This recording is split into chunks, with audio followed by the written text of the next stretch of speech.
On a personal level, about a year ago, we had an experience here with the Spitalfields Crypt Trust, and we ended up cooking Thanksgiving dinner for about 100 homeless people, and my whole team got together, and my wife cooked the turkeys, and it was an interesting experience because for the first time, Steve, I got to really see firsthand what it's like and what these people are like. And I think a lot of people might be surprised to learn that some of these people, were one or two paychecks, from being housed to being homeless.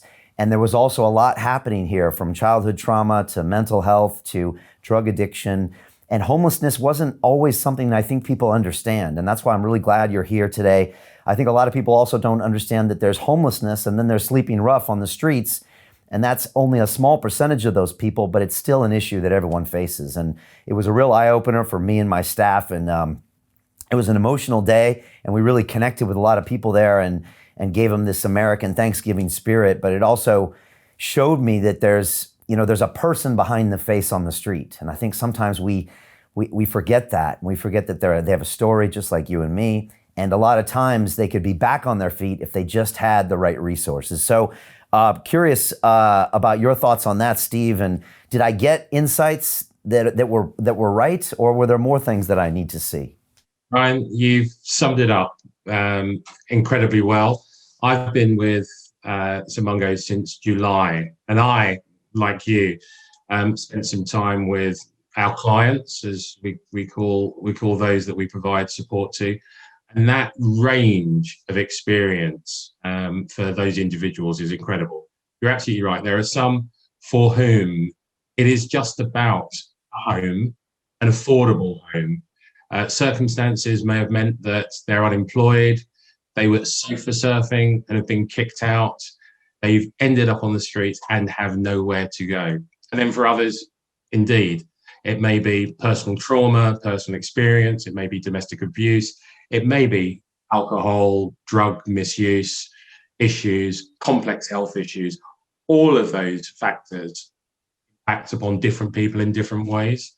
And so when I joined St Mungo's, I took some time early on to go out on the streets to do an outreach session with our outreach workers, to talk to individuals, to find out their stories. And their stories were personal.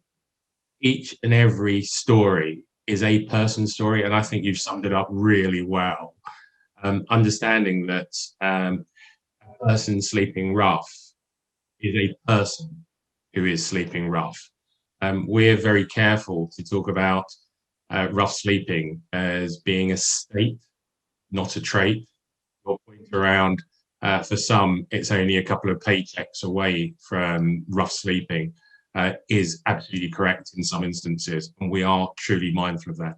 So our work is about supporting those who are on the streets, supporting those who are rough sleeping, but as you said, then moving them through, hopefully, to rebuild their lives.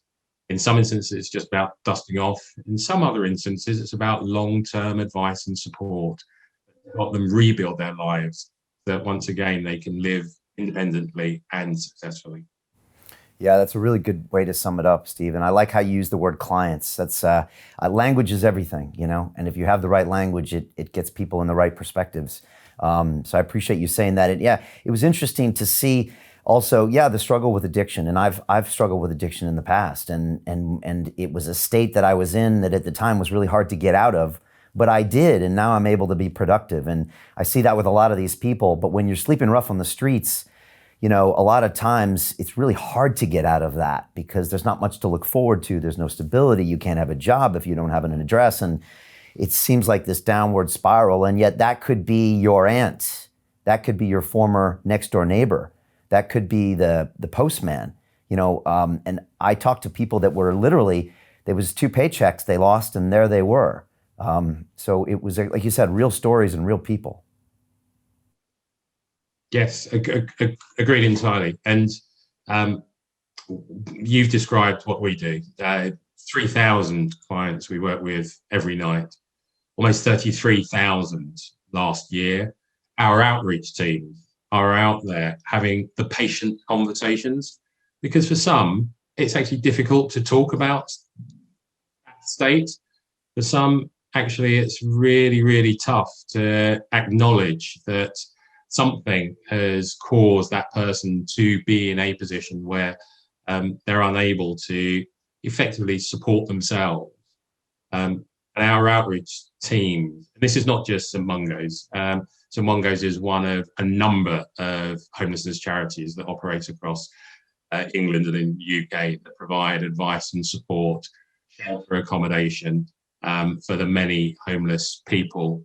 And in some instances, it is families as well across the country. And it is about that humanity. It's about that conversation, recognizing that individuals are individuals, that each person has a story to tell.